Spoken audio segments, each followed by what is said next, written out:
नहीं, एक जगह आप जाइएगा नहीं, आपको पता कैसे भाई यहाँ पे आइएगा, इनसे मिलेगा, दादी से मिलेगा, बताएंगी ना कि कैसे मरा इनका बेटा, बोलेंगे कि भैया उसको क्या हुआ, कैसे हुआ, सीना में दर्द हुआ, पेट में हुआ, आग जला। बच्ची बताएगी कि जाइए चाचा देखिए सामने वहाँ पे जहरीली शराब बना रहा है, तब ना वो पकड़ेंगे किसी को, या सिर्फ अपना एक अनन्य मार्ग में बैठे बैठे एसी की हवा खाते हुए उनको लगेगा कि शराबबंदी कानून धरातल पर उतर जाएगा। ऐसा नहीं होता भैया, बिहार के प्रधान है, बिहार पे ध्यान देने की जरूरत है हमको। तीसरे नंबर पे इसीलिए आ गए हैं वो।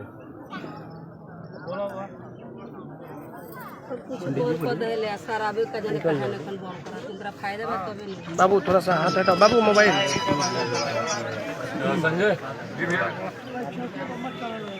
मुख्यमंत्री नीतीश कुमार ने पकड़ के दिखाया हो, एक कोई ऐसा गिरोह बता दीजिए जो मुख्यमंत्री नीतीश कुमार ने पकड़ के दिखाया हो। डॉक्टर इंजीनियर को तो पकड़ लेते हैं, दुल्हन के कमरे में छापेमारी कर लेते हैं, पर एक गिरोह इनसे नहीं पकड़ा जाता।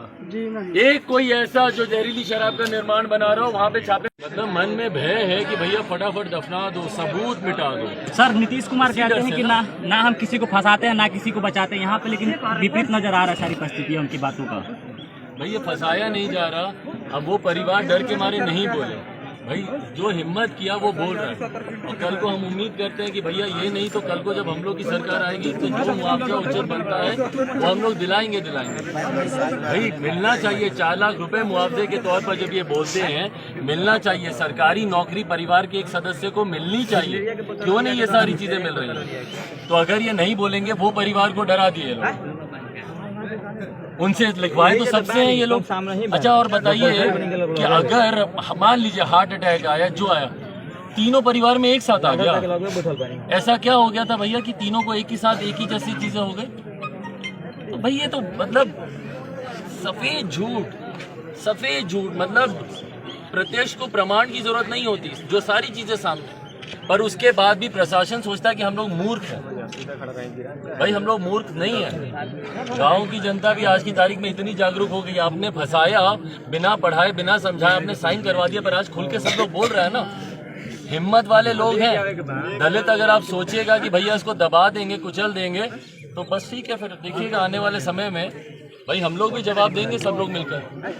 वोट की चोट इस बार भी आपको दिए थे ना, उसके बाद अभी अगली बार फिर आपको समझ में आएगा भैया अगर इस तरीके से मत लीजिए इन बच्चों की हार, इनके आंसुओं को अगर नहीं पहुंचे मुख्यमंत्री समय रहते बहुत बुरा हो जाएगा। चलिए होगी तो उसको सरकारी नौकरी दी जाएगी। एक हत्या के बाद हमको बता दीजिए कि किसी भी दलित परिवार के किसी एक सदस्य को नौकरी मिली हो। आप डीएम एसपी से डीएम से जाके आप पूछेंगे तो बोलेंगे इसका नोटिफिकेशन नहीं आया। तो चुनाव के वक्त सिर्फ झुंझुना आपको मिलता है दिखाने के लिए। और क्या ये हत्या की श्रेणी में नहीं आता? जहर खिलाकर किसी को मारना हत्या होती है कि नहीं होती है?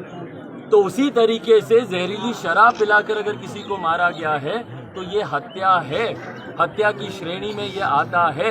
तो जब आपने घोषणा की थी चुनाव से पहले कि अगर किसी की हत्या होगी तो सरकारी नौकरी दी जाएगी, तो आज दीजिए सरकारी नौकरी मुख्यमंत्री जी। और नहीं तो जनता समझ रही है फिर आपकी बातों को कि चुनाव के वक्त आपके स्वर अलग होते हैं और चुनाव के बाद आपके स्वर अलग होते हैं।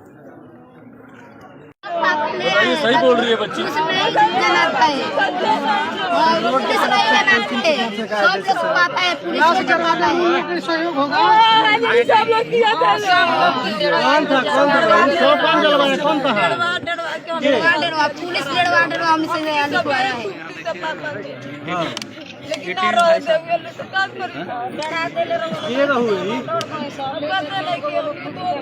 वहाँ तो हमने के पूछनी सन हुआ लोग से कोनो दिक्कत परेशानी बनो पहला ही करवा दिया है।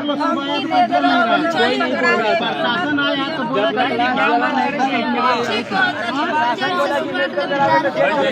क्या मांग करेंगे? मांग से पहले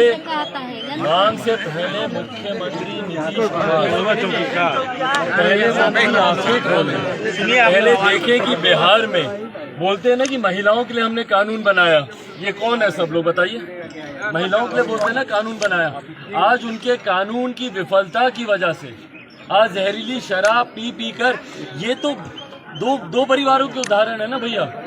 हम तो पिछले 6 महीने से जहरीली शराब से हुई हजारों मौतों में हम जा रहे हैं। चंपारण में हम गए, गोपालगंज हम गए, मुजफ्फरपुर हम गए, वैशाली हम गए, महुआ हम गए, छपरा हम गए, आरा हम गए, बक्सर हम गए, नालंदा मुख्यमंत्री का गृह जिला हम गए।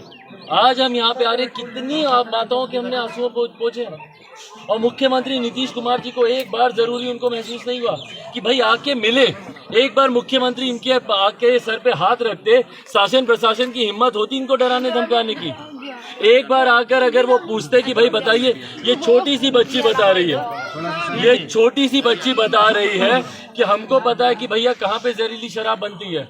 अगर इसको पता है तो यहाँ पे जो अधिकारी बैठे हैं प्रशासन के, उन लोगों को नहीं पता क्या इस बात का। और अगर संदिग्ध हालत में अगर किसी की मौत हुई है तो भैया सबसे पहले पोस्टमार्टम कराया जाता है। ऐसा नहीं ना है कि कैसे भाई, एक बार हमको पहले पूरा बोलने दीजिए। पहले हमको बताइए कि कैसे संदिग्ध हालत में हुई मौत को बिना पोस्टमार्टम के प्रशासन ने उसका देह संस्कार करने को दिया, कैसे इजाजत दे दी। और उसके बाद भाई पीड़ित परिवार को आप डरा रहे हैं, आप धमका रहे हैं, इनसे कागज पे लिखवा रहे हैं। कौन सी मौत में हम लोगों ने देखा है जहाँ पे प्रशासन कागज पे लिखवाता है कि नहीं हमको किसी से शिकायत नहीं है। भाई आप लोग कुछ छुपा रहे हैं तभी ना आप लिखवा रहे हैं, आपके मन में खोट है इसीलिए आप लिखवा रहे हैं। मैं मुख्यमंत्री नीतीश कुमार जी से मांग करता हूँ कि पहले जितने दोषी अधिकारी हैं, जितने थाना के लोग हैं, और एसपी साहब भी इसमें संज्ञान लें, जितने लोग यहाँ पर हैं उनके ऊपर कार्रवाई हो जिन्होंने लीपापोती करने का काम किया है। जिन लोगों ने दबाव में डालकर इन लोगों से लिखवाने का काम किया है, पहले तो उन लोगों पे कार्रवाई हो, सुरक्षा मुहैया कराई जाए परिवार के लोगों को। भाई आज हम लोग चले जाएंगे, अभी मीडिया के लोग आप लोग हैं, कल को भगवान ना करे अगर इस परिवार में से किसी भी सदस्य के साथ कुछ हुआ तो आज मैं दावे के साथ कहना चाहता हूँ कि उसका जिम्मेदार सिर्फ और सिर्फ प्रशासन के लोग होंगे। वो लोग इनको सुरक्षा मुहैया कराएं, 25 लाख रुपए का मुआवजा सबसे पहले सरकार दे। भाई खाने कमाने वाला क्या, 4 बच्चे हैं इस परिवार में, बूढ़े माता पिता हैं, 4 बच्चे हैं परिवार में, छोटे छोटे बच्चे, इनकी पढ़ाई की जिम्मेदारी कौन लेगा। 25 लाख रुपए का मुआवजा परिवारों को दिया जाए। यहाँ पे देख लीजिए, 3 बच्चियां हैं, 3 महिलाएं हैं यहाँ पे, एक बूढ़ी दादी है यहाँ पे, कौन देखेगा इनका पालन पोषण करेगा। खाने कमाने वाला व्यक्ति भाई मानवता का भी आधार बनता है, इंसानियत का भी आधार बनता है। मुख्यमंत्री जी ये कोई पाकिस्तान से आए हुए लोग नहीं है, आप ही के ही बिहार के लोग हैं ये। इनको मुआवजा दें, संभव हो बच्चों के रोजगार का, बच्चों की पढ़ाई का इंतजाम करें, सरकारी स्कूल में इनकी व्यवस्था करवाएं। नहीं करवाएंगे तो भैया हम लोग तो करेंगे ही। हम लोग तो कल भागलपुर भी गए थे जहाँ पे 15 लोग मर गए थे ब्लास्ट में, कोई उनको खाना तक नहीं खिलवा रहा है, हम लोग के लोग वहाँ पे उनको खाना खिलवा रहे हैं। नहीं करेंगे हम, बच्चों की पढ़ाई की हम जिम्मेदारी उठा लेंगे, पर ये मुख्यमंत्री की जिम्मेदारी बनती है कि घर का खर्चा कैसे चले, इनको मुआवजा दिया जाए, बच्चों का सरकारी स्कूल में इन लोगों का दाखिला कराया जाए, और उसके बाद परिवार का कोई सदस्य जो भी ठीक लगे कि भैया कोई आशा में, ममता में, जैसे भी हो, उनको वहां पे भर्ती करवाई जाए ताकि आने वाले समय में बच्चों का पालन पोषण परिवार करे, पर सुरक्षा मुहैया करे। और मुख्यमंत्री नीतीश कुमार आए, सरकार में बैठे हुए लोग आए यहाँ पर। भाई आप लोग आकर देखिए, गरीब परिवार के हैं, अनुसूचित जाति परिवार के लोग हैं भैया, इनके साथ इस तरीके से अगर अत्याचार इस सरकार में हो रहा है और सरकार अगर मौन बैठी है, खामोश बैठी है, तो ये दर्शाता है कि भैया मुख्यमंत्री का पूरा संरक्षण प्राप्त है अपराधियों को। भाई मुख्यमंत्री के संरक्षण के बिना, प्रशासन के संरक्षण के बिना ऐसे अवैध धंधे नहीं चल सकते हैं। आयात होता है अवैध शराब का, जहरीली शराब का निर्माण होता है हमारे, और अब तो जिले में नहीं, प्रखंड में नहीं, पंचायतों में पहुंच गया ये धंधा। तो मुख्यमंत्री के संरक्षण के बिना इतना आपराधिक धंधे नहीं चल सकते हैं।